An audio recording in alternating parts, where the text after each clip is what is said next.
ஹர ஹர சங்கர ஜய ஜய சங்கர ஹர ஹர சங்கர ஜய ஜய சங்கர. பாலுக்கு ஒரு பெரிய வருத்தம்.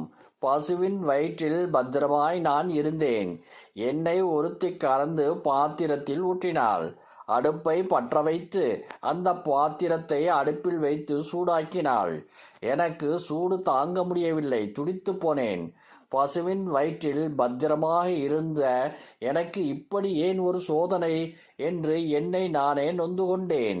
பொங்கிய நிலையில் என்னை அடுப்பிலிருந்து இறக்கி வைத்த நேரமாக நான் ஆறியதும் புளித்த மோரை கொண்டு வந்து என்னோடு சேர்த்தாள்.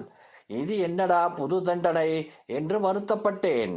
அதன் பிறகு யாரும் என்னை பற்றி கவலைப்படவில்லை. திரவமாக இருந்த நான் திடமாக மாறிப்போனேன். எனக்கு தயிர் என்று புதிதாக ஒரு பெயரை வைத்தார்கள். அத்துடன் நிறுத்தினார்களா? என்னை ஒரு பானையில் ஊற்றி மத்து கொண்டு கடைய ஆரம்பித்தார்கள். நான் மறுபடி மோர் என்ற திரவமானேன். என்னுள்ளிருந்து ஒரு திடப்பொருள் வரவழைத்து அதற்கு வெண்ணெய் என்று பெயர் வைத்தார்கள். பட்டர் என்ற பெயரை கேட்டதும் அப்பாடா, இனியாவது என் வாழ்க்கை பெட்டர் ஆகுமா என்று ஏங்கினேன். அத்துடன் தீர்ந்ததா என் கஷ்டம். அந்த வெண்ணெயை மறுபடி அடுப்பில் வைத்து உருக்கினார்கள். எனக்கு நெய் என்று இன்னொரு புது பெயர் வைத்தார்கள். உருக்கிய நெய்யை ஒரு ஜாடியில் ஊற்றி அந்த வீட்டின் ஜன்னலுக்கு பக்கத்தில் வைத்தார்கள். பாலாக இருந்த நான் பட்ட கஷ்டங்களையும் இப்பொழுதுள்ள நிலைமையும் நினைத்தபடியே இருந்த நேரத்தில் ஜன்னலுக்கு வெளியில் 2 பெண்கள் ஏதோ பேசிக்கொண்டே இருப்பதை கவனித்தேன். ஒருத்தி, உங்க ஊரிலே பால் என்ன விலை என்று கேட்டாள். அதற்கு அடுத்தவள், அரை லிட்டர் 20 ரூபாய் என்றாள். உடனே முதல் பெண்மணி, ஆனா இந்த நெய் விற்கிற விலைய பாத்தியா? அரை லிட்டர் கேட்டால் கடைக்காரன் 200 ரூபாய் என்று சொல்கின்றான் என்றாள்.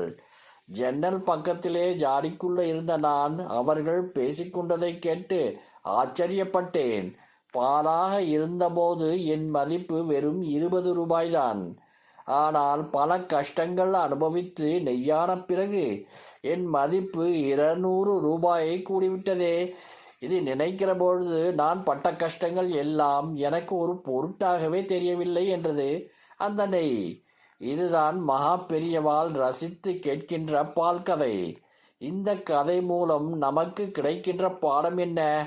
நம் வாழ்க்கையில் சந்திக்கும் சவால்களும் கஷ்டங்களும் தான் நம்முடைய வாழ்க்கையின் தரத்தை, மதிப்பை உயர்த்துகின்ற அம்சங்கள்.